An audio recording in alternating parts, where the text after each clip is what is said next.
On a cool Saturday afternoon in April of 2014, 60-year-old Gary Terrell was crouched down in the dirt, pulling weeds from his beautiful backyard garden. Even though it was only about 50 degrees Fahrenheit, Gary could still feel a bead of sweat dripping down his forehead. Gary also felt a slight ache in his back, and he laughed at himself because digging in the dirt apparently was not as easy as when he was younger. But even with the sweat and the muscle aches, there was still no place Gary would rather be than in his garden on a pretty spring day. Gary and his wife Jan had lived in their house in Springfield, Missouri for over 20 years, and the house itself looked a lot like the other homes in their small suburban neighborhood. It was red brick with a large first floor and a basement, but the landscaping at Gary and Jan's house made it stand out from all the other houses in the area. Landscaping had always been a passion for Gary and Jan. They had spent years working on their flower and vegetable gardens in the back, and they had filled the front yard with plants and various design accents like a concrete bench with cupids and hearts carved into it. Gary slipped off his gardening gloves, stood up, and stretched out his back. Gary was average height with graying hair and a receding hairline. Gary heard the back door open, so he turned and he saw his wife Jan walking towards him. She was carrying a glass of water, and she had a big smile on her face like she usually did. Jan was 61 years old. She had brown hair down to her shoulders, and she wore glasses. When Jan reached Gary, she handed him the glass of water and told him he should really take a break. So they sat down together on a bench, and they talked about what else they could plant to add even more color to their gardens. Then Jan took Gary's hand, and they sat there quietly, just looking out over their perfect yard. The truth was, the garden was much more than just another landscaping project to Gary and Jan. It had been like a sanctuary to them for years. Gary and Jan had met and fallen in love over 30 years earlier in the 1980s. Soon after they had gotten married, they started a family, first welcoming their daughter Jessica, and then their son, Jimmy. But when Jimmy was only a toddler, Gary and Jan had gotten the worst news they could imagine. Their little boy had been diagnosed with cancer. After Jimmy's diagnosis, Gary and Jan had moved to the house in Springfield to be closer to medical facilities for their son's treatments. But unfortunately, at the age of 3, Jimmy had passed away. Gary and Jan knew they would never get over the death of their son. But the garden they started in the backyard of their home became their quiet, beautiful place where they could go and sit and remember their son. And soon it became a place where they could retreat from stress and pain and just spend time together. It really was their sanctuary. Over the years, Gary and Jan had started to heal as best as they could from the terrible loss of their son, and they both turned their grief into a desire to help others. Gary had dedicated his life to education and working with children. He had been a history teacher, a school principal, and then he had gone on to serve as the assistant superintendent in his school's district. Jan volunteered her time sewing and crocheting for cancer patients, and even though nobody other than Gary knew, Jan also paid for milk and food items at the local school cafeterias to help cover the costs for kids who couldn't afford to buy those things on their own. And even after Gary had retired from working in the school district for decades, he wanted to remain an educator. So he had taken a position at a local college as an adjunct history instructor. So as much as Gary and Jan loved to escape from the stress and grief of life by going into their garden, they both still believed it was their job to stay engaged in their community and to help others as much as they could. In the garden, Gary finished his water and cleaned up his supplies. Then he and his wife went inside their house. Jan sat down on the living room couch and called their daughter Jessica. Jessica was in her late 20s, and she lived about 300 miles away in Oklahoma City, Oklahoma. Jan and Gary still talked to their daughter just about every single day. Jessica would call her mom every morning, and her dad would text her every night before he went to bed.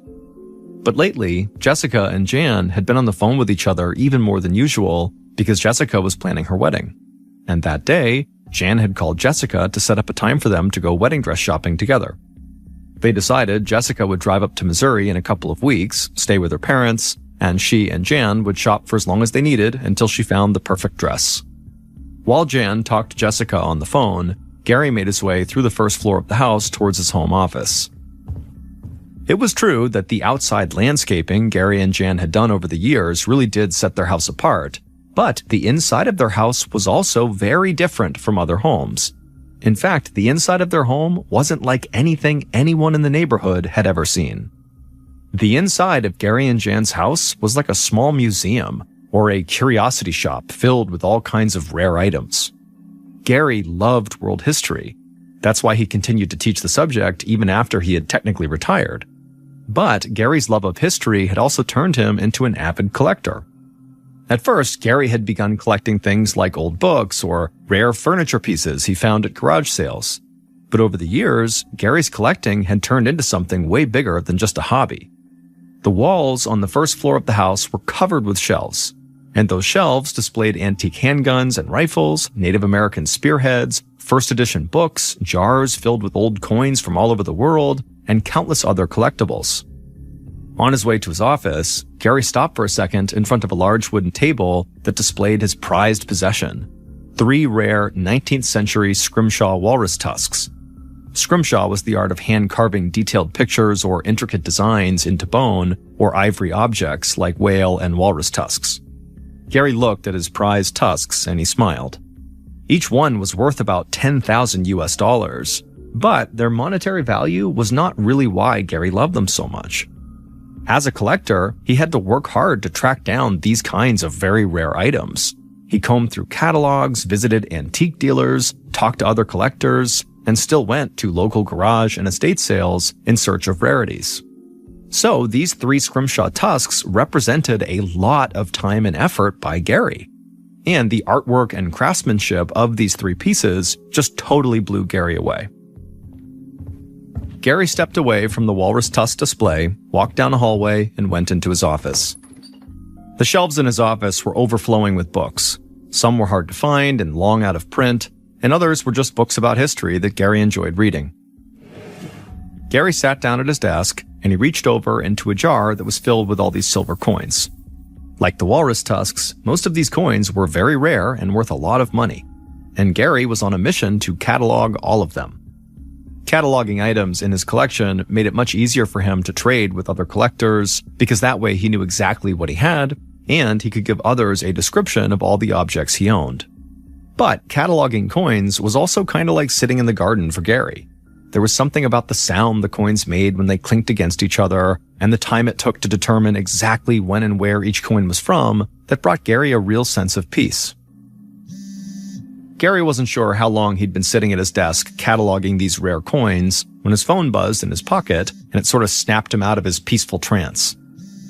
He grabbed his phone and glanced down at the number that was calling him, and he saw it belonged to one of his closest friends, Mark Porter. Mark had been the superintendent of the school district back when Gary was the assistant superintendent, and the 2 men had gotten along really well. It turned out that Mark shared Gary's interest in collecting coins, so the 2 men had remained close friends even after they both had retired. Gary and Mark talked for a few minutes about maybe getting together for dinner soon, and then Mark asked how Gary's work with his latest coin collection was going. The truth was, Mark loved that Gary had this huge collection to spend his time on, but Mark also worried that Gary was a little naive about the world he'd been drawn into. Most collectors and antique dealers were like Gary. They were good people who just had a real love of history. But there were some people who saw collectors like Gary as very easy targets because they were in possession of items that were worth a ton of money. And there were times when Mark worried if Gary really knew enough about the different people he was reaching out to in order to make potential buys or trades with. It wasn't really clear if Gary actually understood if these business partners of his were good people with good intentions or not. On the phone, Gary told Mark that everything was going great with cataloging his coins and he'd be able to see if anyone was interested in buying them soon. And he reassured Mark that he would only work with reputable collectible coin dealers when the time came to actually sell them. Then the 2 friends agreed to meet for dinner the following week, and they said goodbye. Not long after Gary hung up on Mark, Jan walked into the office, and she told Gary that their daughter, Jessica, would be coming up from Oklahoma soon to go shopping for a wedding dress. Gary stood up, and he had a huge grin on his face. He loved when his daughter came to visit, and he knew how happy it made Jan to spend time with their daughter. Gary put his arm around Jan, and the 2 of them walked out of the office and into the living room. They sat down on the couch, and Jan leaned her head on Gary's shoulder. Gary and Jan had been together over 30 years, and they had been through some really horrible things together, but they had come out on the other side. They were happy and healthy, and just as much in love with each other as they had been on the day they first got married. A few days later, on April 30th, 2014, Gary kissed Jan by the door that led to their garage, and then Gary headed out to his car. He was going to head out to teach one of his classes at the local college. Jan watched as Gary pulled out of the garage and headed down the driveway, and then once he was gone, Jan shut the garage door and then walked back inside into the living room. She sat down on the couch and called her daughter Jessica. They talked about Jessica's wedding planning, and Jan reminded her that if she needed help with anything, all she had to do was ask. Jessica's house in Oklahoma City was only about a 5-hour drive to Jan and Gary's, and they did see each other fairly often, but Jan secretly wished that Jessica and her fiancé lived closer. And even though Jan didn't say this, she really hoped when Jessica had children of her own, she would move back to Springfield, because Jan would want to be as close to her grandkids as possible. Jan and Jessica talked for a bit longer, and then Jan told her daughter she loved her and she couldn't wait to see her. Jan hung up her phone and then walked across the first floor to the basement door. Now, while she and Gary did call the basement, in reality, it really wasn't. It had been converted into another living space years earlier, complete with a small kitchen, so it was kind of like an apartment. Jan walked down the stairs and into the basement kitchen. She spent a lot of time down there canning vegetables. Jan didn't take canning as seriously as Gary took his collecting, but it was still a hobby she loved. But before Jan could get started canning that day, she thought she heard footsteps upstairs. She knew she'd been on the phone with Jessica for a while, but she still thought it was way too early for Gary to be home from his class. Jan walked over to the basement steps and called upstairs to see if maybe Gary was there, but nobody called back. Then Jan heard heavy footsteps running across the floor right above her, and suddenly her breath was caught in her chest, and she felt scared. Then the basement door at the top of the stairs swung open, and Jan looked up and saw someone running down the stairs right at her.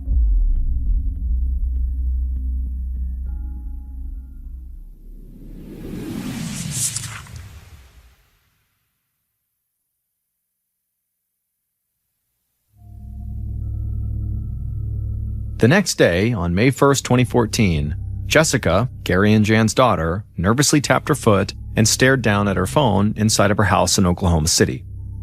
Jessica was starting to panic because she hadn't heard from either of her parents since she'd talked to her mom the day before, and that wasn't normal. Her dad always texted her to say goodnight no matter where he was or what he was doing, and he didn't do that the night before, and she talked to her mom every morning, and that morning she had not heard from her mom. Jessica's fiancé, Jason, tried to calm her down. He was sure there was a totally normal explanation for why Gary and Jan had stopped being in touch. Maybe they fell asleep early the night before and maybe slept in this morning. But Jessica just couldn't believe that. She knew something was wrong, and so she couldn't relax. Jessica and her mom looked a lot alike. They had the exact same smile, but Jessica had blonde highlights in her shoulder-length brown hair. On this day, Jessica wore a gray sweatshirt and jeans. As for Jessica's fiancé, Jason, he was a big guy, and he was what some people might call the strong, silent type. In their Oklahoma City living room, Jessica got up and started to pace back and forth. At noon, she still had not heard from her parents, and so she really began to feel worried. By this point, Jason could see how upset his fiancé was, and so he told her, just call the police up in Springfield and ask them to do a wellness check on your parents. This would mean a police officer would go to Jan and Gary's house and just knock on the door and make sure everything was okay. Jessica looked up the non-emergency number for the Springfield Police Department, and she gave them a call. She told them she was really worried about her parents, and she gave them her parents' address. The officer on the other line assured her they would send somebody over to the house immediately. Jessica hung up the phone and then sat back down and waited. It felt like hours had passed, but in reality, the police called Jessica back pretty quickly. An officer told Jessica that they had gone by her parents' house, and while they didn't actually talk to her parents, nothing seemed out of the ordinary about their home. The doors were all locked, there was no sign of forced entry anywhere. The house looked totally normal. Jessica thanked the officer for going over and looking around, but after she hung up, she told Jason that that was not good enough for her. She was sure there was something wrong and somebody actually needed to speak to her parents. Jessica tried calling both of her parents again, but again, neither of them answered. So Jessica told Jason that they needed to drive to Springfield to see in person what was going on here. So at about 2 p.m. that day, Jessica and Jason walked outside to their car to begin the 5-hour drive to Springfield. Jason drove as fast as he could, and he and Jessica barely spoke on the ride, and then just a little before 7 p.m., Jason pulled the car into Gary and Jan's driveway. Right away, Jessica reached into her purse, and she took out the garage door opener she had for her parents' house. She pressed the button, and she and Jason watched as the garage door opened up, and inside, Jessica saw both of her parents' cars were parked. And when Jessica saw that, she turned to Jason, and she said now she was certain something terrible had happened. Jessica slowly got out of the car, but she didn't dare go inside the house. Instead, she dialed 911 and waited outside for the police to arrive.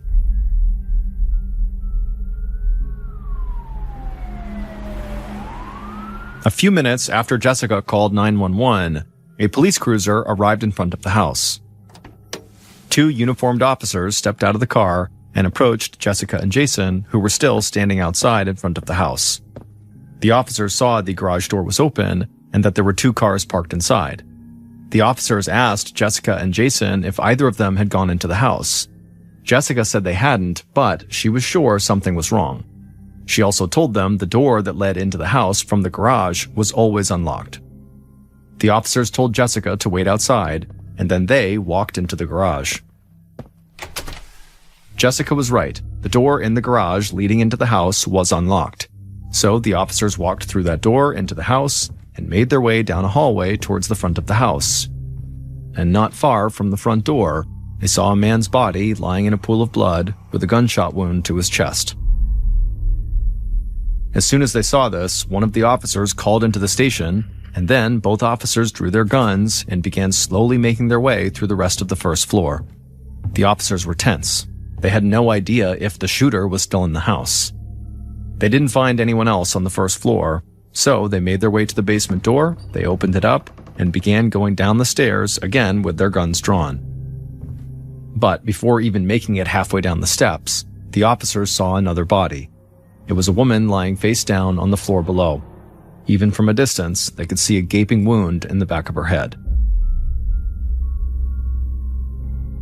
Later that evening, Jessica and her fiancé Jason were still anxiously waiting outside. But this whole time, they had stood there and watched multiple police cruisers arrive one after another, and they had watched as police officers blocked off Jessica's parents' house with yellow police tape.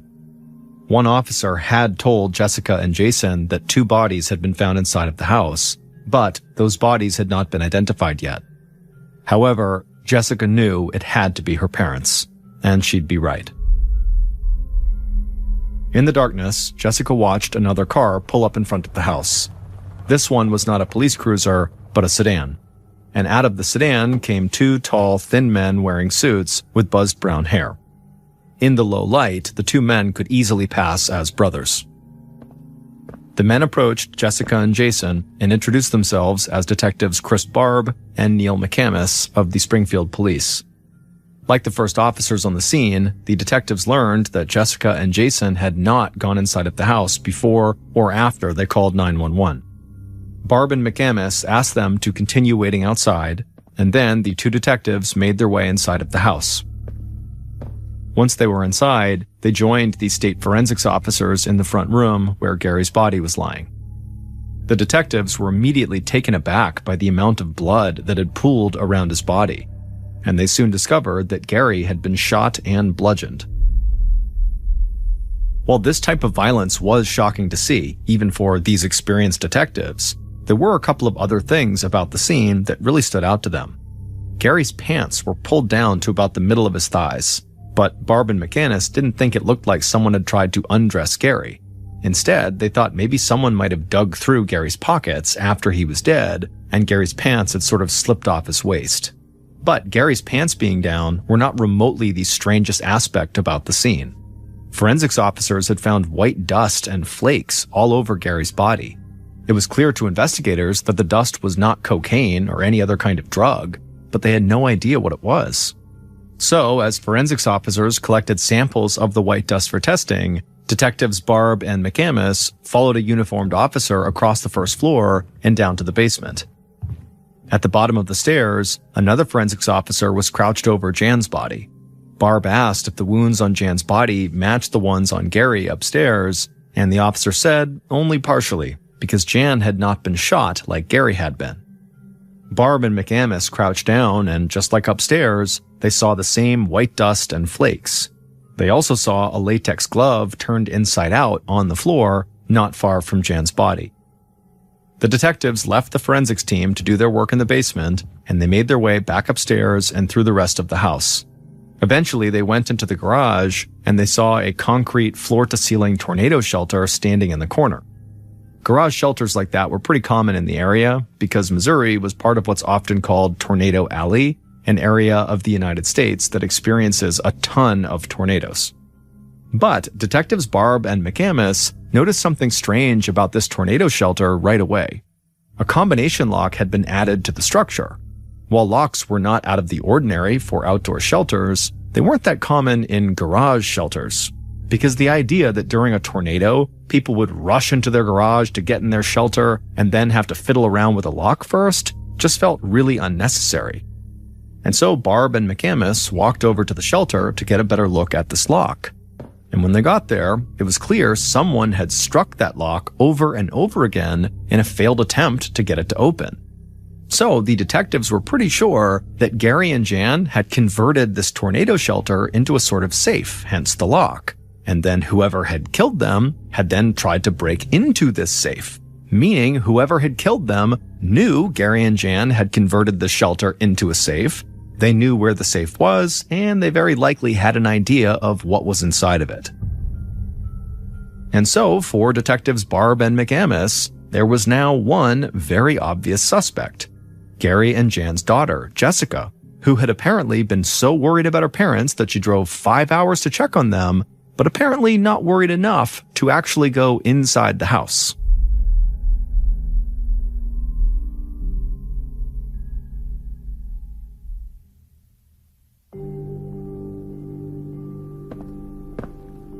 Late at night on May 1st, so a few hours after police had arrived at Gary and Jan's house, Detective Barb led Jessica and Jason into a small interrogation room at the police station. Barb motioned to a small wooden table that was pushed up against a wall that looked like it hadn't been repainted in decades. Jessica and Jason sat down at that table, and then Barb took a seat across from them. Barb was calm and measured, and he told Jessica how sorry he was about her loss. But he made it clear there were a few things that seemed really strange to him. Barb couldn't understand why Jessica and Jason had driven all the way from Oklahoma only to arrive at Jessica's parents' house, and then Jessica doesn't go inside to see if her parents need any help. But all Jessica would say in response to this was that as soon as she saw her parents' cars were in the garage, she knew something terrible had happened, and she didn't want to see it. And that was why she had just called the police and waited outside. Detective Barb nodded and jotted down a few notes on a pad of paper. Barb's face never gave anything away, but Jessica's reasoning still seemed very odd to him. And in fact, he had heard answers like Jessica's before. In murder cases, Barb had come into contact with people who left the scene after they had killed their victims and then contacted police to try to remove suspicion from themselves. But these killers would pretend they had not even seen the victims because they simply could not confront what they had done. So they would say things like they knew something was wrong, but that they had no idea what police would actually find inside, when in reality, of course they would know. And that's exactly what Jessica's response sounded like to Detective Barb. Now, he was not ready to just declare Jessica guilty, but he definitely still considered her a major suspect despite her explanation. Because in addition to her strange behavior at the house, Barb and his team had discovered some very important information since they had arrived at Jan and Gary's house that really only began to point more suspicion at Jessica. It turned out that Gary's collection of rare and historical items was worth hundreds of thousands of US dollars. And like police thought, Gary and Jan had converted that garage tornado shelter into a safe. And that safe held tens of thousands of dollars worth of gold and silver. So, Detective Barb knew that Jessica was the only child of wealthy parents, and she stood to inherit a lot of money when her parents died. In the interrogation room, Barb's voice remained totally calm, almost casual, like he was talking to a friend. He asked Jessica if she was angry at her parents for any reason. But Jessica just looked at him and shook her head no. She said her parents were her whole life. Then, Barb asked her if she had resented her parents for keeping their money from her or anything like that. And a confused and almost angry look suddenly came across Jessica's face. She told Barb that if she ever wanted money, or anything else from her parents for that matter, all she had to do was ask and they'd give it to her. Barb thanked Jessica and Jason for coming in, and then he let them go. Jessica might be a prime suspect, but Barb knew he needed a lot more evidence to be able to hold her. So Detective Barb and McCamus regrouped and started to put together a list of people who were close to Gary and Jan and who might have information about the crime or about Jessica. And the first person they wanted to talk to was Gary's friend and fellow collector, Mark Porter. At 7 p.m. on May 2nd, the day after Gary and Jan's bodies had been discovered, Mark Porter sat in an interrogation room similar to the one Jessica and Jason had been in the day before. Mark was 53 years old, and he was tall and handsome with salt and pepper hair. Detective Barb was once again handling the interview, and he asked Mark if he knew of any friends or family that might have wanted to harm Gary and Jan. But Mark shot down that idea right away. People in the community loved Gary and Jan because they both spent so much of their time helping other people. And Mark said as for their daughter, Jessica, she loved her parents and had a great relationship with them. Before Barb could press him further, Mark said there was a much more obvious path investigators should be following. Mark said he was almost positive that Gary and Jan had been killed because of something having to do with Gary's collection. And he added that someone could have stolen stuff from Gary worth thousands of dollars, and it would be almost impossible to know it was missing because Gary had amassed such a large collection of all different kinds of rare items. Then Mark shook his head and fell silent. Detective Barb asked him what was wrong, and Mark just kept shaking his head. Then he looked up at Barb and said that he had seen at least one text message exchange between Gary and a potential buyer, and something about this exchange had just seemed off to Mark. Mark told Barb that he had tried to warn Gary not to go into business with this guy in the text messages, but now Mark said he wished he had really pushed Gary to truly walk away from that deal. Detective Barb thanked Mark for his time and for the information he'd provided. And after Mark left, Barb met with the rest of the investigative team. None of the investigative team were familiar with the world of collectors that Gary and Mark and others were a part of, but they all knew that when it came to things worth a lot of money, there were going to be people involved who would do anything to other people to get their hands on those items. Now, Barb needed to figure out if something, one of the collectibles or multiple collectibles, were missing from Gary's house. Police could go through Gary's catalogs, but there was no guarantee that everything Gary had ever collected would be listed in those catalogs, so this was going to be a really difficult chore. So Barb reached out to Gary's brother to see if maybe he could help. Gary's brother was a respected attorney in the area, and he was probably more familiar with Gary's complete collection than anyone, because he had helped Gary with legal and financial issues related to collecting some of these rare objects.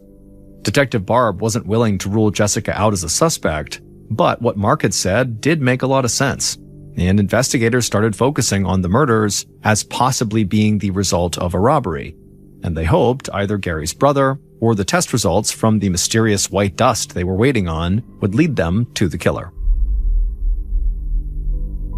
On May 10th, so 10 days after Jan and Gary's murders, their daughter Jessica stood at the front of a massive crowd that had gathered inside of a high school gym. The outpouring of love for Jan and Gary from the community had been overwhelming, and it became clear that a funeral home would not be large enough to accommodate everybody who wanted to pay their respects to Gary and Jan. So the school district, where Gary had worked for decades, let the family use a local high school gym for a memorial service. But as Jessica listened to friends and other family members talk about how much her parents had meant to them, one thought kept coming into her mind. This was the day she was supposed to go dress shopping with her mom, and now her parents wouldn't even get to be there for her wedding, and they would never get to meet their grandkids. Jessica just started sobbing, and Jason wrapped his arms around her and pulled her face to his chest. The fact that Jessica had lost her parents was devastating, but Jason could not believe that on top of that, she also had to endure being a primary suspect in their murders. After the service was over, Jason stood by Jessica outside the gym as she greeted people she had known since she was a kid. And most of them were also appalled that she was being treated like a suspect. Finally, Jessica's uncle, so Gary's brother, approached them and gave Jessica a hug. He didn't believe Jessica would ever do anything to hurt her parents, but as an attorney, he understood why police had focused on her. After all, she was the sole heir to her parents' fortune, and she had acted a little strange at their house on the day that Gary and Jan's bodies were discovered. But he was sure Jessica would soon be crossed off the suspect list, and he was also determined to help police discover if anything really had been stolen from Gary's collection. In the following weeks, with Gary's brother's help, investigators started to believe they were getting closer to identifying Jan and Gary's killer. But they still needed more evidence to be sure they were right and to create an airtight case that would actually hold up in court. But as more time passed, the people who were closest to Gary and Jan put added pressure on the police because they felt like the investigation had started to drag. And on top of that, some of Gary and Jan's friends and neighbors had begun to get frightened because they had no idea if Gary and Jan had been the killer's only target or if they too were also in danger. 3 months after Jan and Gary's murder, Gary's friend, Mark Porter, sat in the small lobby of a quick-service oil change garage. Mark sipped on a cup of coffee from a fast food restaurant and waited for his oil change to be finished. Then, a man walked in and sat down right next to Mark, which was odd because there were plenty of other seats available in the lobby. But Mark didn't think too much about it. He just kept drinking his coffee. Then this man started to talk to Mark.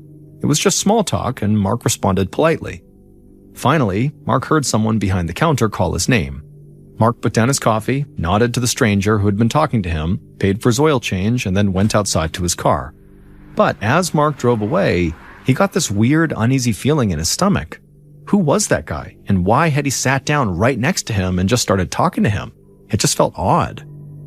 When Mark got home, he started to worry that that strange guy might be somehow connected to the murders of Gary and Jan.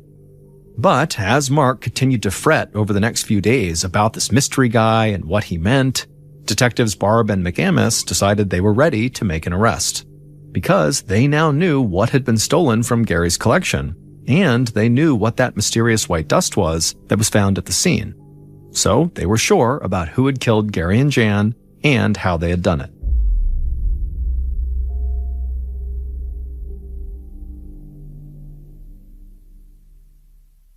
Based on evidence found at the murder scene, interviews conducted throughout the investigation, and the test results from the white dust and flakes found inside of Gary and Jan's home, here is a reconstruction of what police believe happened on the night of April 30th, 2014, when someone murdered Gary and Jan Terrell.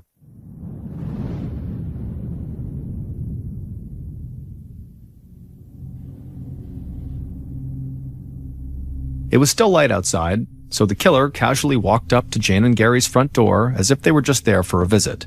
They had a large gym bag with them slung over their shoulder. From the porch, the killer glanced over their shoulder to make sure none of the neighbors were outside.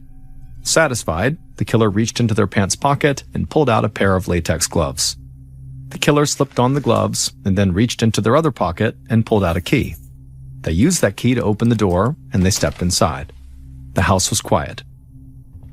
The killer started down the hallway towards Gary's office, but then they heard a voice calling from downstairs in the basement. The killer froze and started to panic. Then the voice in the basement called out again, at which point the killer made a decision on the spot. The killer rushed to a wooden table nearby and grabbed one of those 3 scrimshaw walrus tusks that were on display. Then the killer, carrying one of those tusks, ran across the first floor towards the basement. They flung open the basement door and quickly descended the stairs. In the basement, Jan, who was the one calling upstairs, she began to scream. She saw the killer rushing towards her, so she turned away from the stairs, but there was nowhere for her to go. The killer reached the bottom of the stairs and caught up to Jan. They clutched that walrus tusk in both hands like a baseball bat, and then they swung. The tusk cracked the back of Jan's head and she fell face down onto the floor. Blood immediately spilled from the wound, but the killer thought they could still hear her breathing.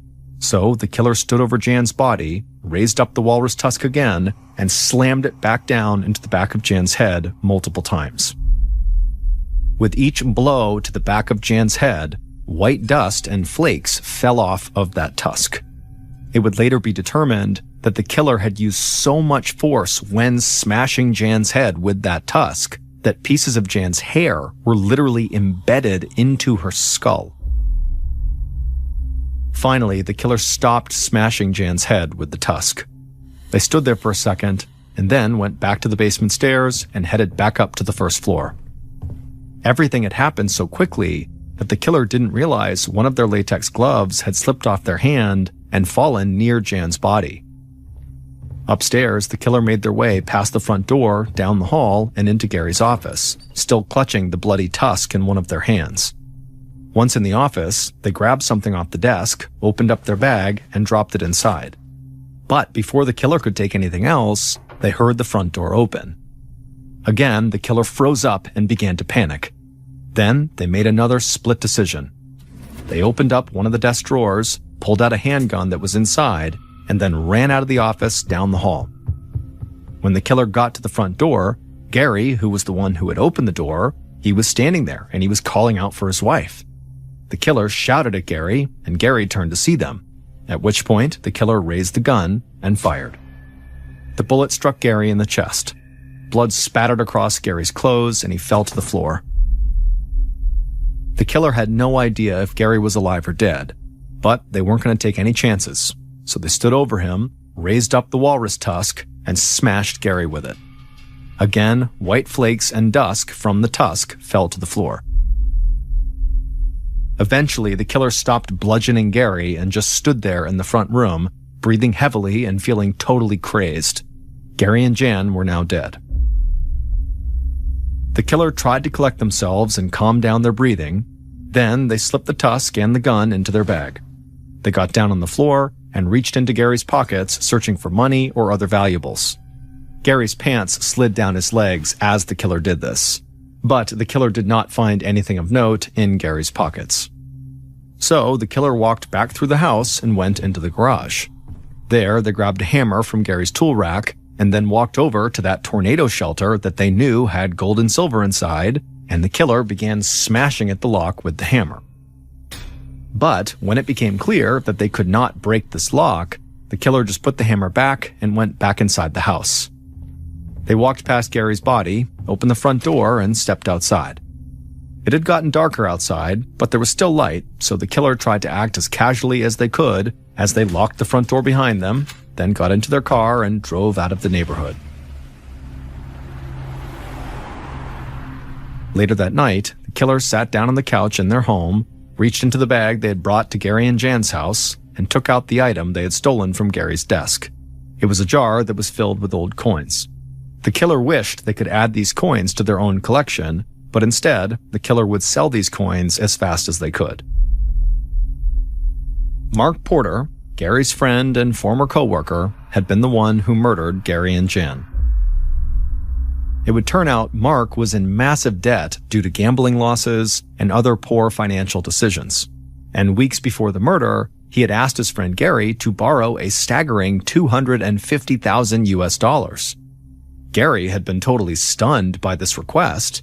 He thought Mark was doing really well financially, and he had no idea why Mark would assume that he, Gary, had enough money to just casually give away $250,000, and so Gary had said no. Mark had said he understood and that he wouldn't press Gary anymore about the loan, but in reality, Mark had actually decided that he would go into Gary and Jan's house when Gary was off teaching a class so he could raid Gary's collection himself for some of his more high-end items and then sell them on the collector's market. Being a coin collector himself, Mark knew the worth of Gary's very rare coin collection, and he also knew the worth of a lot of the other items Gary had. So, on April 30th, Mark made his way into Gary and Jan's house to do this robbery. Investigators don't know if he stole the key he used to get inside, or if maybe Gary and Jan had given him the key since he was a friend, but either way, that was how he got in with that key. And so Mark had entered the house with the intention of just robbing Gary, but then Gary's wife, Jan, shouted from the basement, and suddenly Mark's plan fell apart. Mark grabbed the walrus tusk and rushed downstairs and beat Jan to death. But when Mark heard Gary come home, he wasn't sure if the tusk would be enough. He knew Gary kept a handgun in his desk drawer, so he grabbed it and shot Gary, and then followed it up with smashing him with the tusk as well. While investigators had initially considered Jessica their primary suspect, they were eventually able to place her at a restaurant in Oklahoma City at the time of her parents' murder. And it turned out that her reasons for not actually going into her parents' house when she drove all that way to see if they were okay were totally legitimate. When Jessica saw her parents' cars parked there, when she couldn't get in touch with them and nobody knew what was going on with them, she really did just have this gut instinct that something horrible had happened to them, and she just could not bear to see it for herself. And so that was why she had not gone in. So when Jessica was off their suspect list, investigators started digging into the possibility that someone from the collecting world had killed Gary and Jan like Mark had suggested. But then Gary's brother realized that a huge stash of rare coins was missing from Gary's office. And not long after that, police received a call from a local shop that bought, sold, and traded rare coins. And they had a video of a man who had recently sold a large coin collection for over $18,000, and the man on that video was Mark Porter. At this point, detectives Barb and McAmis thought they were close to catching their killer, but there was still a chance that Mark had simply sold some of his own coins, so they needed more proof that what he sold was actually Gary's. They asked Mark to submit a DNA sample to see if maybe they could tie it to DNA found at the scene, but Mark refused. So the police sent in an undercover cop to get the DNA sample. And so it would turn out Mark had every right to be suspicious of that stranger who had come in and sat down right next to him and chatted with him while his car was being worked on, because that stranger was an undercover police officer who ultimately left with Mark's coffee cup that he left behind inside. And the crime lab was able to connect DNA samples from the coffee cup to DNA samples that were found on the latex glove that had been left behind at the murder scene in the basement near Jan's body. Finally, detectives Barb and McAmis learned that the white dust and flakes found near the bodies had come from a walrus tusk similar to the two they had seen on display at Gary's house, so they knew what weapon Mark had used to attack and kill Jan, and then also to bludgeon Gary with after he had shot him. Mark pleaded guilty to second-degree murder and received 2 consecutive life sentences. He'll be eligible for parole after he turns 82 years old. Jessica was able to speak at Mark Porter's sentencing, but she refused to put the focus on Mark. Instead, she focused on her parents, saying she would miss her parents' advice and their laughter, and she would miss telling them she loved them. June 29, 2003, a 14-year-old boy named John and his best friend, a 16-year-old named Mark, were walking in this back alleyway behind a row of shops in Manchester, England. Mark had asked John to go back there, to which John was a little bit confused because it was just a dead end back there. But he went back there anyways because he figured, Mark must have a reason. And so they're walking along this alleyway when Mark suddenly comes to a stop. Then he turns to face John, and John's looking at him inquisitively, and Mark just reaches out and grabs him by the shoulder before pulling out a huge knife and drives it into his stomach and says, "I'm sorry, bro." Pulls it out again, drives it into his chest before releasing it and letting John fall to the ground. As soon as John hits the ground, he looks up at Mark and he says, "You're killing me." And Mark says, "I had to do it. If you knew all the details, you would understand." And so after only a couple of minutes, John goes quiet and he's laying still on the ground, and Mark would stand there just waiting for about 20 minutes to ensure that John really was dead before calling authorities and claiming some madman had snuck up behind them and attacked his best friend, and you gotta send an ambulance as fast as you can. When the ambulance arrived, to Mark's horror, they were able to keep John alive, and they were able to get him to a hospital where he nearly died twice on the operating table, but he ultimately would make a full recovery. And when John was well enough to speak, he would tell police that Mark is the guy who attacked him, but he had no idea why. When Mark was confronted with these allegations that he was the one who attacked John, he quickly confessed. And the police thought, this is a strange case, but pretty open and shut, and they arrested Mark for attempted murder. When investigators began digging into the motive behind this attack, they, along with Mark, were not prepared for the totally bizarre story that unraveled. The judge in this case would say well-schooled fiction writers could not come up with the plot of this real-life story. And so this crazy story starts 4 months before the stabbing in February of 2003. In February of 2003, Mark was a 16-year-old student who was also a part-time dishwasher at a restaurant near his home in Manchester, England. Mark had okay grades, but even by his own account, he was nowhere near an academic. In fact, he was quite dim-witted. He was very close with his family, who all lived in a very modest home in a very modest neighborhood. By all accounts, Mark was living a very ordinary life. That year, Mark discovered an online chat room for teens in Manchester, England, and it was designed to, make friends and talk about fashion and sports. And initially, when he logged into this chat room, he was just watching. He wasn't really participating. But over time, he became a very active user and in fact became totally obsessed with this chat room and basically put everything else in his life on the back burner to the point where his grades were tanking and he was staying up all night. This really took over his life.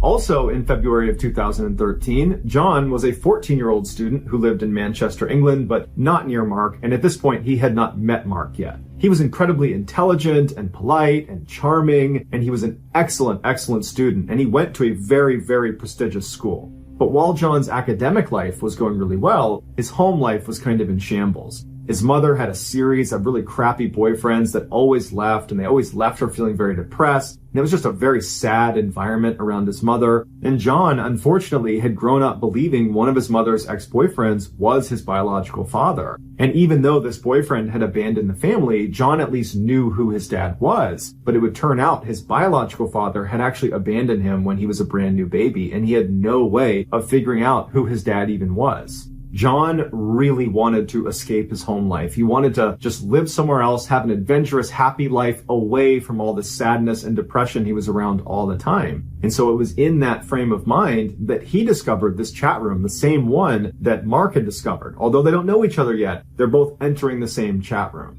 John's initial interest in this chat room was not nearly as high as Mark's was. Mark pretty much immediately became obsessed with being in this chat room. John was a little bit more reserved, but his mom purchased a laptop for him, which suddenly gave him 24/7 access to this chat room, and he found himself going on there all the time, to the point where he was staying up all night and even skipping meals just so he wouldn't have to leave his screen even for a few minutes. The main focus of this chat room was supposed to be sports and movies and entertainment, but the real reason teenagers were flocking into this particular chat room was to flirt with each other. And Mark and John were no different. They both really enjoyed, these flirtatious interactions they were having with different girls on this chat room. But John's interactions with the girls was very friendly and wasn't going to go anywhere. It was not really intended to. Whereas Mark fell head over heels in love with the girl he was flirting with, and her name was Rachel. Rachel was a 16-year-old living in Manchester, England, who worked at a gym. And when Mark saw her pictures, he was just totally smitten with her, and he sent her a direct message, not really expecting her to write back. But she did, and she seemed at least somewhat interested in him. And that night, they stayed up all night chatting with each other, and Mark is just over the moon. For the next couple of days, Mark and Rachel were talking nonstop on this chat room. And then at some point, Rachel says, "Hey, I really want to introduce you to this guy I met on this chat. He reminds me a lot of you. I think you guys would get along great. His name is John." And Mark was like, "Okay, cool." So Rachel introduced him to John, and they hit it off right away. And the three of them formed their own separate chat thread outside of the main chat room. And very quickly, through this separate chat thread that they were on pretty much 24/7, Mark and John would become best friends, and Mark and Rachel would fall deeper and deeper in love with each other. Every time John and Mark were in this chat room, they would use a web camera, but Rachel didn't have one. And initially that really frustrated Mark because he wanted to see his girlfriend in real time, but she said she didn't have the money to get one, and then she said she was shy, and so Mark's getting frustrated, but she says, "Mark, come visit me. You don't live that far away. You can see me in real life in real time." And so initially Mark's excited, and he's talking to John about how excited he is to go see his girlfriend, but then he gets cold feet and he makes an excuse and he doesn't go. Rachel's disappointed, but she asks him again a couple more times if he'll come visit her, and every time he would agree, and then he would kind of chicken out. But after the last time he canceled on her, he finally got the courage up, and he invited her to come visit him. And this is when she started getting cold feet. And they kind of went back and forth until they basically stopped asking to visit each other. And they just decided that their relationship was going to live online, even if there wasn't a web camera involved. About 3 months after Rachel, Mark, and John had started their own separate chat thread, a new user popped up inside the main chat room. It was a fairly controlled group, so it was pretty easy to tell when there were new people added. And this individual only wrote in pink text. So he stood out, his name was Kevin, and he told the group that he was a stalker and that he had a foot fetish. And the group thought this guy was pretty weird, but they figured it was just, some kid trying to get attention. They didn't think much of him. But shortly after Kevin's arrival, Mark would get a private message from Kevin that said, "I know you're Rachel's boyfriend and I'm her stalker and I'm going to hurt her." Mark didn't know what to do, so he just went to Rachel and he said, "Hey, I got this strange email from this guy named Kevin who says he's going to hurt you and he's your stalker." And Rachel kind of made light of it and said, "Oh, just ignore that guy. I don't know what that's about." And John didn't know what to make about it either, so Mark just kind of ignored it. And then the next day when Mark logged into the chat room, Rachel wasn't there. Now, Rachel always logged in at the same time that Mark did and that John did. It was very rare that she wouldn't be there. And so Mark asked John, "Have you talked to Rachel today?" And John said no. And then Mark went into the main chat room and he asked some people in there if they had seen Rachel or talked to her, and they said no. And that's when Mark went into his email and he had another message from Kevin. This message, again, was about Rachel, but this time Kevin is saying he actually has Rachel hostage. And the only way he's going to release her is if Mark lets Kevin look at his feet, because again, he has that foot fetish. And so Mark, interestingly, does not go to the police. He doesn't tell anyone about this. He just says, "Okay, I'll do that." And so he lets him see his feet. And then Kevin writes back saying, "Okay, I've released Rachel." Later that day, Rachel came back online and she thanked Mark for what he did, but she felt really bad that he had to be kind of humiliated in that way. And she said, "You know what? We really need to meet up. We need to see each other face to face. I want to apologize to you and give you a hug." And so they decide the next day they're going to meet up finally in town together. But the next day when Mark went to the rendezvous point, Rachel didn't show. In fact, after this missed meeting, Rachel never contacted Mark again. She just vanished. When Mark got back to his computer, he asked John, "Have you talked to Rachel?" And he said no. And again, he went into the main chat room and he asked around and no one had heard from Rachel. And then a couple of days later, after just continued silence from Rachel, and Mark's really upset about this, he notices a rumor being passed around in the main chat room about how apparently one of the members of this chat room abducted and killed another member of the chat room. And Mark's thinking to himself, no way, that can't be about Rachel. But almost immediately after this rumor was kind of announced on the main chat, people started chiming in that they think it could be Kevin, the guy who writes in all pink, the guy who claims he's a stalker, and this girl Rachel, because they had both logged out around the same time and had not logged back in again. They were the only ones in this chat room that were that inactive. And then after that, dozens more users were commenting that this was actually true, that Kevin had indeed abducted Rachel and killed her. They'd heard about it in other chat rooms and at school, and all of a sudden, Mark's reality is just coming crashing down. And he feels so guilty that he probably could have done something to stop this, and he didn't. But then interestingly, even though Mark was devastated, just crushed by what has happened, he just continued to log into the chat room and acted like nothing had happened. And John picked up on this strange behavior and began kind of delicately asking him, are you doing okay? But Mark made it clear he did not want to talk about it. And over time, the rumor about what happened to Rachel and Kevin just kind of left the chat room, and it just seemed like people moved on, including Mark and including John. Over the next month, John and Mark's relationship really strengthened. They continued to speak in that private chat, now missing Rachel, so they were only interacting with each other in there, and they even began meeting up in person and hanging out in real life. About a month after Rachel's disappearance, a new person popped up in the main chat. It was a woman. Her name was Janet, and she wrote in all capitals, and she reached out to Mark. And she said to Mark that she was a mother of two, she was married, she was 44 years old, she was a real estate agent, but secretly, she was a spy for the British Secret Service. And in fact, she was the third most powerful person in all of Britain, and she was contacting Mark because she was sent to recruit him.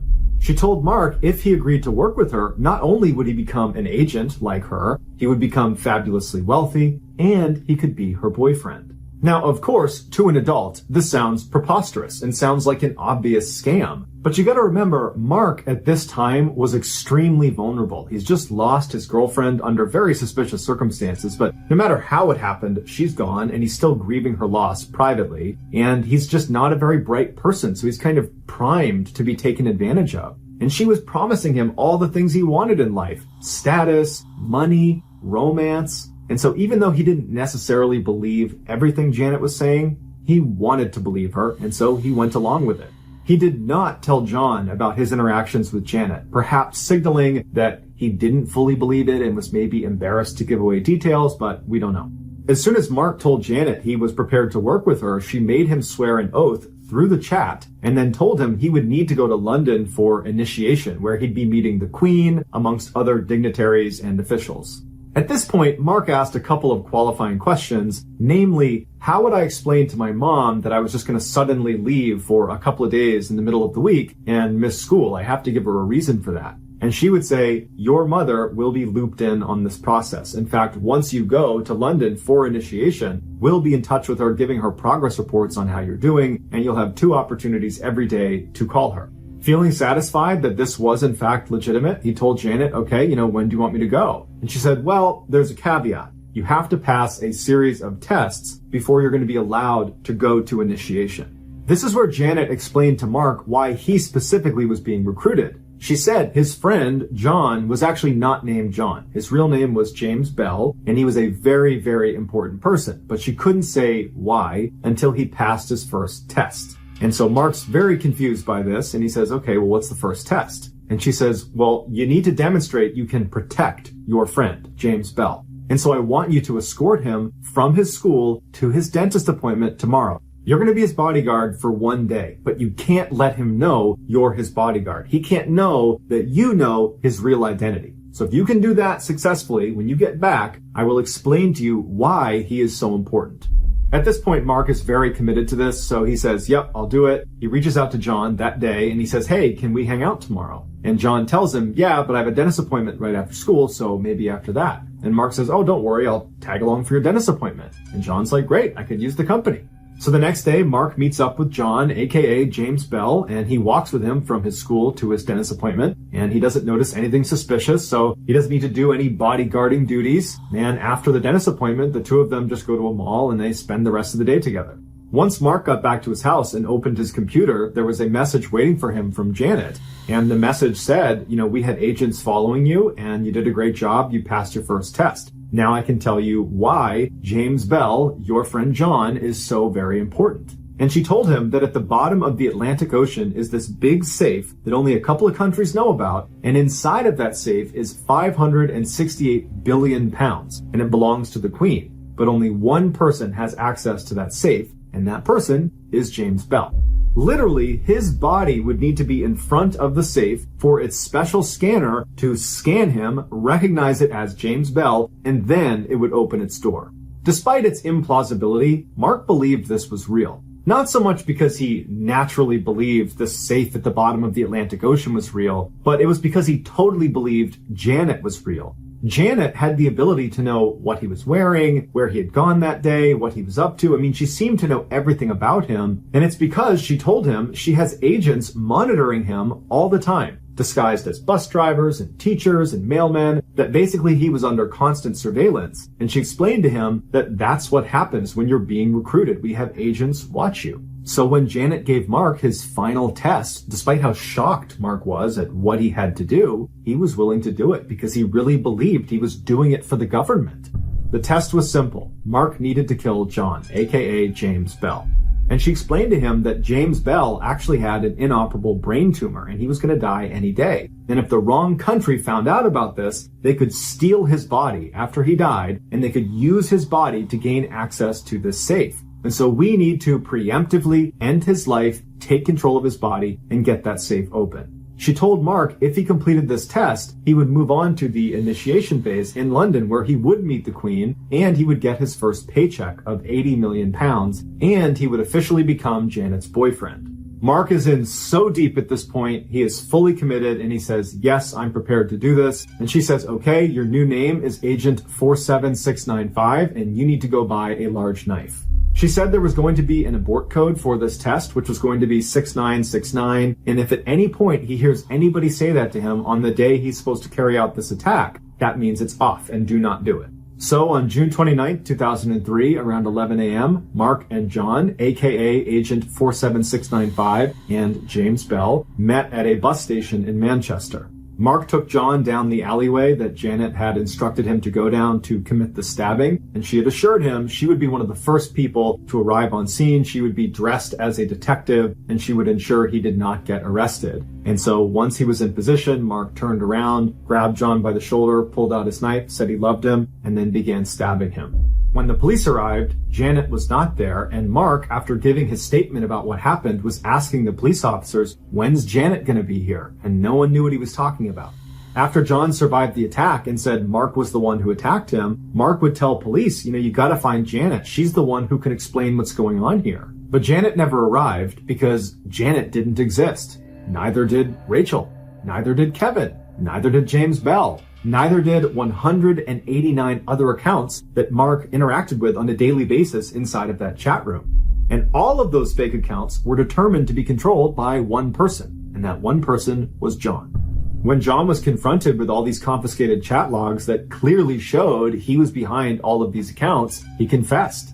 John said he never entered this chat room in order to do any of the things he did or, to manipulate Mark. He said when he joined, he just saw a picture of Mark and was kind of in love with him and wanted to get closer to him but didn't know how. So he created Rachel in order to get closer to Mark, but then became jealous of Mark's love of Rachel. So he killed off Rachel using Kevin, and he didn't expect Mark to believe it. He thought he would pick up that this is all made up when he's involving this stalker that's abducting and killing Rachel. But when he saw Mark totally believed it, John realized, wow, Mark's pretty gullible. I wonder what else I can get him to believe. And before long, he created Janet, who had complete control over Mark. And originally, John was using Janet to make Mark spend more time with John. He was going to be the bodyguard of James Bell, which was really John. When John started to feel guilty about what he was doing to Mark, he realized there was no good way out of this without kind of exposing himself and definitely losing his friendship to Mark, something that in a weird way he really, really cherished. And so he decided that the only way to end this was for him to die.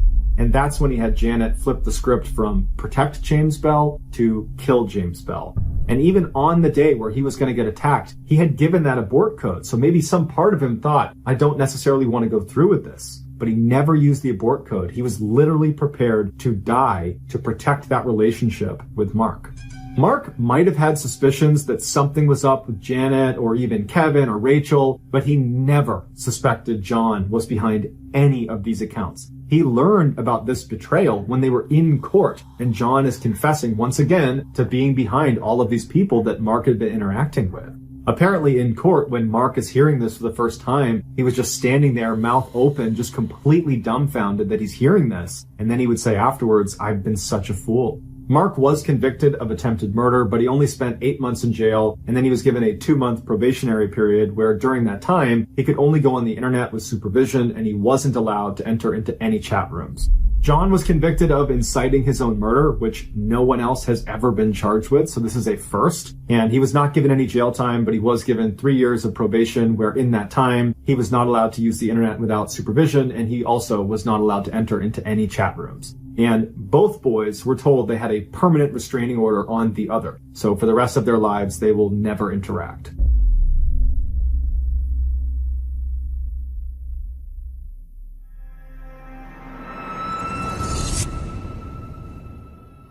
Today's podcast is sponsored by the online therapy platform BetterHelp. Stress can rear its ugly head in all types of ways. Maybe work has you anxious about deadlines, or maybe you're worried that the college fund you've been investing in for years is actually not going to be enough for your kids. And maybe you don't even know you're stressed. In fact, many people don't always recognize the physical symptoms of stress, things like headaches, teeth grinding, and even digestive problems. But nowadays, no one has the time to go to the doctor's office and fill out all that paperwork and then wait around for the doctor to finally come out to help you deal with your stress. But that doesn't mean you need to let your mental health suffer.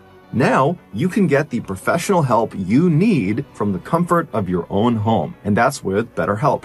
BetterHelp is customized online therapy that offers video, phone, and even live chat sessions with your therapist, so you don't have to see anyone on camera if you don't want to. It's much more affordable than in-person therapy, and financial aid is available to those who need it. BetterHelp is committed to facilitating great therapeutic matches, making it super easy and free to change therapists if needed.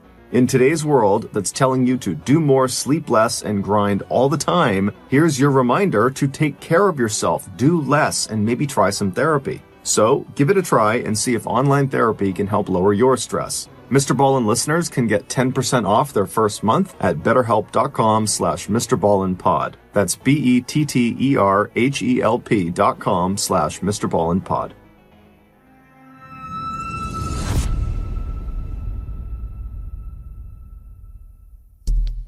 The next and final story of today's episode is called The Old Man's Secret.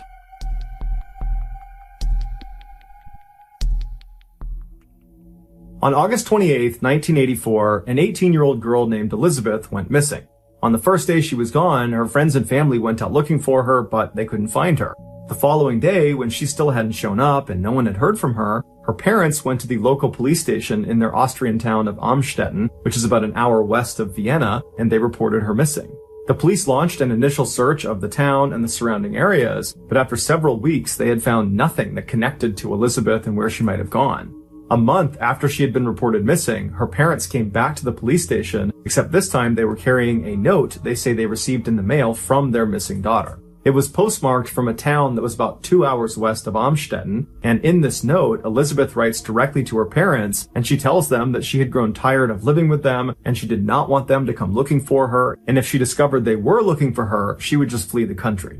After the police read the note, they asked the parents if they thought it was real, if this was a legitimate letter from their daughter, and they said, yeah, they think it is. And then after that, her father, Joseph, suggested that maybe his daughter had run off to join a cult. That was something he thought she was getting into before her disappearance. After the parents left the police station, the police began conducting interviews with other family members and friends of Elizabeth to see if it was possible that she might have run off to join a cult. And virtually everyone they spoke to said, absolutely not. There is no way she ran off to join a cult. That just wasn't her. She was a quiet, reserved person, and they had never heard her talking about a cult or anything that even resembled a cult. These answers left the police feeling very suspicious of the whole situation, and so they decided to look into the young woman's history to see if there was some other reason she might have run off. In their research, they discovered that Elizabeth was one of 7 siblings that all lived together with their parents, Joseph and Rose Marie. Joseph was a successful electrical engineer and real estate developer who was well liked and respected in town, and Rose Marie had gotten married very young at the age of 17, and she had stayed home to take care of the kids. By all accounts, from the outside looking in, they were a very ordinary family. But as the police began to dig deeper and deeper into their history, they discovered there were some big problems behind closed doors. Despite his friendly, outward public appearance, Joseph was actually a ruthless authoritarian when he was home alone with his family. At night, when he came home from work, his wife and his kids would immediately stop whatever they were doing and go silent in hopes they might avoid a beating. The only member of the family that seemed willing to stand up to Joseph was Elizabeth, and she and her father would frequently get into screaming fights, and then as punishment for these fights, Joseph would not only beat his daughter, he would also prevent her from seeing her friends for long periods of time, and he would go through her personal things like her diary. Their toxic relationship finally came to a head when Elizabeth finally ran away from home 2 years prior to her most recent disappearance. She made it all the way to Vienna before authorities caught up to her and brought her back home. Upon learning about this earlier disappearance, the police became convinced that the most recent disappearance was yet another attempt to escape her abusive and controlling father. And so the police decided that this was more of a family affair, and they didn't push the investigation further. A year went by, and neither the police nor her family heard anything from Elizabeth, and so her case was closed. But 24 years later, a seemingly unconnected event broke her case wide open. On April 19, 2008, a 19-year-old named Kirsten was rushed to the hospital in Amstetten. Her skin was so pale it looked almost transparent. She was unconscious and suffering from seizures as well as lung and kidney failure. The doctors were able to stabilize her by putting her into a medically induced coma, but after running a litany of tests, they couldn't figure out what was causing her to have this medical condition, and so they were not able to treat her effectively. They assumed it had to be some sort of genetic condition, so they put her name into the medical database, but nothing came up. Her name wasn't listed. And so this was very perplexing because everybody's name was in this database. And so they took her name and they ran it in other medical databases, and her name didn't show up in any of them. And so totally confused by this girl who seemingly didn't exist, who was exhibiting symptoms of a condition none of the doctors had seen before, the doctors decide they have to speak to the guy she showed up with, an older man who was out in the waiting room. When the doctors approached him, he said he was Kirsten's grandfather, but beyond that, he offered virtually no new information. In fact, he was aggressive and rude and dismissive, and anytime they asked him questions, he would answer as minimally as possible. And when the doctors really fixated on whether or not Kirsten had some underlying medical condition, he would not give them an answer. He would just dismiss it and say he didn't know anything, but it was the doctor's impression that he did know something, he just didn't want to tell them. And this behavior shocked them because they're thinking the information he has could potentially save his granddaughter's life. Why wouldn't he want to give it to us? And so after this disastrous interaction with the grandfather, the doctors decide to get the police involved. There were just too many red flags not to. When the police arrived, they were surprised to find out that this older man in the waiting room was none other than Joseph, the father of the still missing girl, Elizabeth. The police asked Joseph, "What's going on here?" And he tells them that earlier that day, he had opened his front door of his house, and lying on his front step was a girl he had never seen before. It was Kirsten, and there was a note laying on her from his missing daughter, Elizabeth. In the note, Elizabeth writes to Joseph directly and tells him, "This girl here is Kirsten, and she is my daughter, so she's your granddaughter, and she's sick, and I can't take care of her. Can you and Mom take her to the hospital?" While the police had many more questions about this totally bizarre turn of events, they realized that for the time being, they needed to focus their efforts on just getting Elizabeth to contact them, because they needed to know more about Kirsten's medical condition so they could save her life. And so the police went to the media and they put out a message on TV and on radio that was a direct appeal to Elizabeth that basically said, "We need you to come forward as soon as possible and speak to us so we can help save your daughter's life." And all the messages worked, because a week later, Elizabeth, along with her father, Joseph, showed up at the hospital where Kirsten was staying. When doctors asked, Joseph did not get into detail about how he actually located Elizabeth. He simply said he found her and now she wants to see her daughter. The doctors noticed that Elizabeth, who was supposed to be in her early 40s, looked like she could easily be in her 60s. Her hair was completely white and her skin was so pale it was almost transparent, just like they had noticed about her daughter's skin. And so after they checked in, Joseph and Elizabeth made their way to Kirsten's room, and the pair went inside, and the doctors that were in there would say that Elizabeth looked terrified. She was hunched over and kind of slouched down, and she wouldn't make eye contact with any of the doctors. And as she was standing there looking at her terribly sick daughter, the doctors began asking her, "Do you know of any underlying health problems your daughter might have that might help us treat her more effectively?" And Elizabeth was so scared she couldn't even talk. And at some point, the questions became too much for her, and she just turned around and walked out into the hall with Joseph. And once they got out into the hall, the police were waiting for them. They had been tipped off as soon as the doctors saw Joseph and Elizabeth come into the hospital. Elizabeth and Joseph were detained and brought to the police station, where they were put in 2 separate rooms to be interviewed. They first interviewed Elizabeth, and initially, just like in the hospital room, she was totally mute and didn't say anything. And for 5 hours, the police grilled her with questions. Where had she been for the last 24 years? What happened to Kirsten? Did she have something to do with her illness? And they kept reminding her throughout these 5 hours that if she never gave them any information, and God forbid something were to happen to Kirsten, she, Elizabeth, could be held criminally liable. And so eventually Elizabeth, in a very small, meek voice, said, "Okay, I'll tell you the story, but you have to promise me I never have to see my father, Joseph, ever again." When she said this to the police, they could tell she was so scared that they said, "Okay, fine. You never have to see your father again. We'll make sure of it. Now tell us what happened." After that, Elizabeth clutched her hands, she took a deep breath, and then she told them one of the most horrifying stories they had ever heard. A story so disturbing that it would make headlines all around the world for months. It all began 24 years earlier on August 28, 1984, the day Elizabeth went missing. On that day, she told police she was at her family home in Amstetten when her father asked her to come into the basement to help him with something. Her father, for the last several years, had been constructing a bomb shelter in their basement, and he was now only one door installation away from being done. At the time, in the early 1980s, the Cold War was still very much on, and so building bomb shelters inside of your home was a relatively common thing. So Elizabeth goes down into her basement and she sees her father standing in front of this empty frame where this door is going to go that leads into the shelter. And so she walks over and steps through the frame into the shelter. She turns around and her father hands her this door and she holds it in the middle of the frame while he secures it to the hinges. And then once it's securely in place, suddenly he swings open the door, knocking Elizabeth backwards farther into the shelter. And before she could stand back up again, her father had run inside and pushed an ether-soaked towel onto her face, knocking her unconscious. When she came to again, she found herself chained up in the very back room of the shelter. It would turn out this bomb shelter that Joseph had spent 6 years constructing was not actually a bomb shelter. It was a prison he was building specifically for Elizabeth. To get into this shelter, you would have to go down the steps into the basement, which looked like a typical unfinished basement. And then on the far wall, you would see these shelves that had things like paint cans and screwdrivers and other tools you would expect to find in a basement. But if you walked over to the left side of the shelving, there was a lock on the back of it that if you undid it, the shelf itself would swing out like a door, and then behind it on the wall would reveal a 3-foot tall secret door. This secret door was also locked, but not by a key lock. Instead, it was locked by a keypad lock that only Joseph had the code to. And since Joseph was an electrical engineer, he took great care in ensuring this lock never could be tampered with or destroyed. That thing was going to stay locked unless he unlocked it.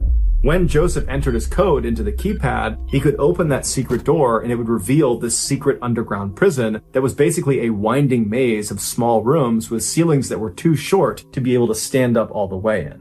If you walked through this secret door and actually entered into this prison, you would start by entering this soundproof narrow hallway that went on for several feet before it entered into this very small bathroom area where the bathroom was unbelievably cramped and there was no doors, there was no privacy. And then if you didn't stop in the bathroom and you just kept walking straight through that first hallway, you would reach another hallway that was totally soundproof and narrow. And at the end of that hallway, it would feed into a very small bedroom that was so small that it barely contained the one bed that was inside of it. And then off to the right side of that bedroom was another door that led into a similarly sized bedroom.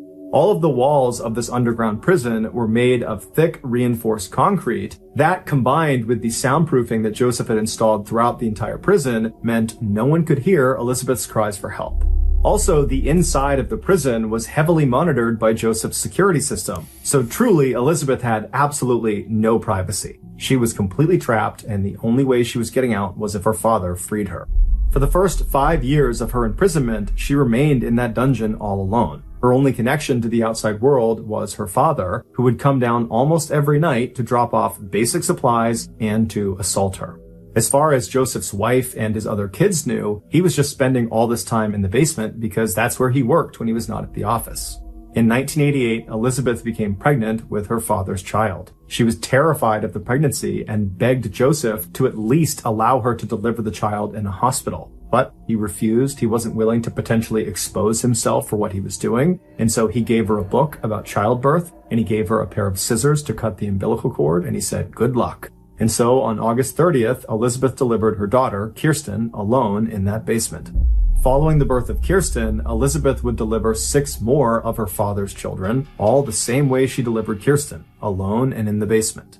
In 1996, one of Elizabeth's newborn babies, Michael, was born with respiratory issues, and so Elizabeth pleaded with Joseph to take the baby to the hospital to get help, but Joseph refused. He was worried he would be exposed. And so 3 days after his birth, the baby died in Elizabeth's arms. And after the baby died, Joseph just took the body, threw it in a stove, and incinerated it like it was nothing.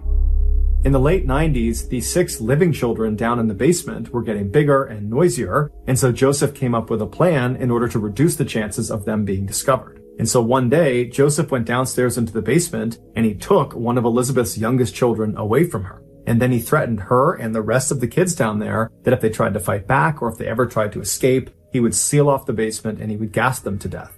Previously, Joseph had punished the entire family by turning off their power and cutting off their food and water supply for multiple days at a time, so they knew he was willing and able to hurt them if he wanted to. And so when he took this young child away from Elizabeth, they didn't put up a fight, and the baby disappeared upstairs.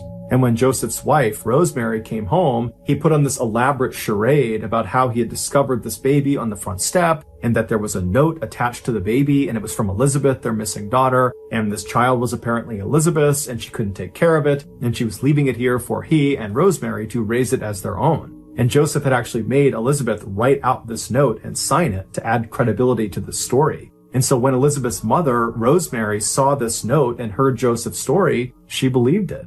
Over the next several years, Joseph would steal 2 more of Elizabeth's young children and then stage having found them on his front step with a note from Elizabeth. And with each discovered child, Rosemary amazingly never asked any questions. She just took these kids in and she and Joseph raised them as their own.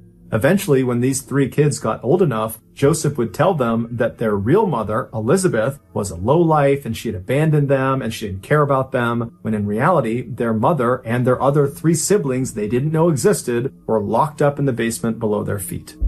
Initially, investigators believed all of these children Joseph had with Elizabeth were all mistakes, but it would turn out that was not the case. Joseph would admit that the reason he initially imprisoned Elizabeth was because he wanted to completely control her. He wanted to own her. And so he decided that if he could just impregnate her as many times as possible and make her have all these kids, even if she eventually got out of the prison, no man would want her. She had too many kids, and so she would remain his property. And so over the entire time Elizabeth was imprisoned, over 2 decades, the nightly assaults by her father never slowed down. They happened thousands of times. But despite the horrific and tragic circumstances surrounding each of her children's births, she loved her children unconditionally and would spend all of her time doing her best to educate them and care for them. The 3 children that remained with her, that were not taken by Joseph, she taught them how to read and how to write. And when Joseph had given them a TV and a radio to keep down there, she would use those 2 items to try to teach her kids about the outside world, and she would promise them that someday they would get to experience it for real. Finally, in 2008, so 24 years after Elizabeth had originally been captured by her father, her oldest daughter, Kirsten, becomes extremely sick, and Elizabeth convinces Joseph to bring her to the hospital. And 1 week later, Joseph's heinous crimes were revealed to the world. Once police found out about the secret prison, they rushed to the house and they went downstairs and they used the codes and instructions that Joseph had given them, and they went inside and they freed the last 2 remaining children that were still there. When they brought them to the hospital, the youngest of these 2 kids, who was 5 years old, he didn't speak the entire time. He just pressed his face up against the glass of the car window and he stared out in utter amazement because to that point in his life, he had never actually seen the world. After those 2 kids were brought to the hospital, they were reunited with the other 3 siblings that had been taken away from them years ago to live upstairs with Joseph and Rosemary. And apparently the reunion was very emotional and the kids were extremely happy to see each other. And then a couple days later, Kirsten would come out of her coma and she too would have a chance to be reunited with all of her siblings. Kirsten would ultimately make a full recovery. It would turn out she was suffering from a severe vitamin D deficiency. And vitamin D you primarily get from the sun, and in her 19 years of life, she had never been in the sun. As soon as the story broke about this family being trapped inside of this basement, everybody had the same question. How could Elizabeth's mother, Rosemary, not know what was going on in her basement? But the police had the same suspicions about Rosemary, and they investigated her, and they ruled her out. And they said she's not at fault here, she's a victim too. She had been so badly abused by Joseph that she lived in fear of him. And so when he forbade her from ever going anywhere near the basement, she listened. And if she ever heard any strange sounds coming out of the basement, or if she ever suspected any strange behavior by Joseph, she kept those thoughts to herself because she was scared. It's also worth noting that in those 24 years that Elizabeth and her kids were trapped in the basement, Joseph had over 100 people rent out a room inside of his house that was right over the basement. And in those 24 years, not one of those tenants ever said Joseph was acting strangely or complained about strange noises coming from the basement. However, one tenant who was there for a 4-year stretch had a dog with him the whole time, and every night the dog at some point would suddenly stand up, its ears would prick up, and it would start growling like it heard or it saw something.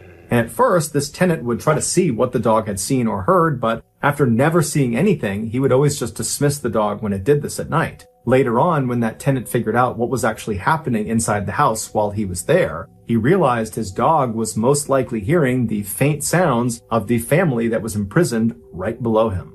After a year of therapy and rehabilitation, Elizabeth and her 6 kids were given new identities by the Austrian government, and they were sent off to a secret location to start their lives over. As such, there's virtually no information about how they're doing today. However, anonymous sources have come forward and said the family has successfully reintegrated into society, and they are all leading relatively normal and happy lives. As for Joseph, he was quickly given a life sentence, and today he is one of the most hated people in his prison due to the nature of his crimes. He is so hated that in 2016, when he was out in general population, he was attacked by other inmates and had several of his teeth knocked out. And so now prison officials are worried if they leave him in general population, he'll be killed, and so he spends virtually all of his time in solitary confinement. He will be eligible for parole in 2024 when he is 89 years old.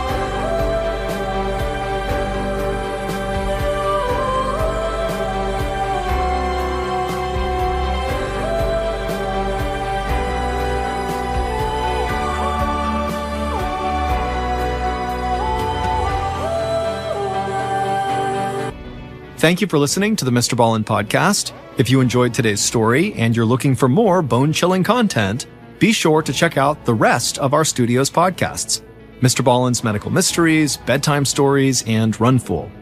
Just search for Ballen Studios wherever you get your podcasts. If you want to watch hundreds more stories just like the one you heard today, head to our YouTube channel, which is just called Mrballen.